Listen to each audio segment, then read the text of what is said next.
Prime Minister Modi has promised this country power for all, affordable power, quality power, environmentally friendly power by 2022.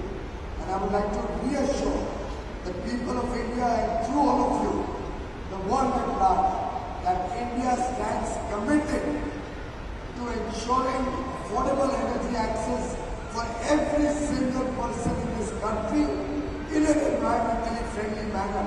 And all the INDCs, the intended nationally renewable contributions, which in one sense today are our commitment, will be met by India. India will rapidly ramp up its solar targets from the 2,400 megawatt that we inherited when Prime Minister Modi's government came up in 2014 to 100,000 megawatt by 2022, which is a 40-time ramp up in less than 8 years. We are going to increase solar installations by 40 times in less than 8 years. It will be the fastest rollout ever witnessed in human history.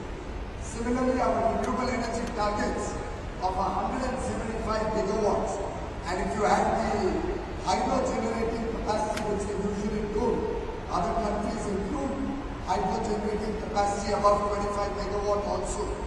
India will be about 225 to 230 gigawatts.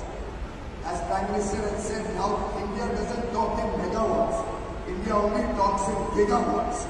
So we will be probably one of the largest renewable energy installations anywhere in the world by 2022 and stand committed to ramping it up further to 40% of India's installed capacity by 2030.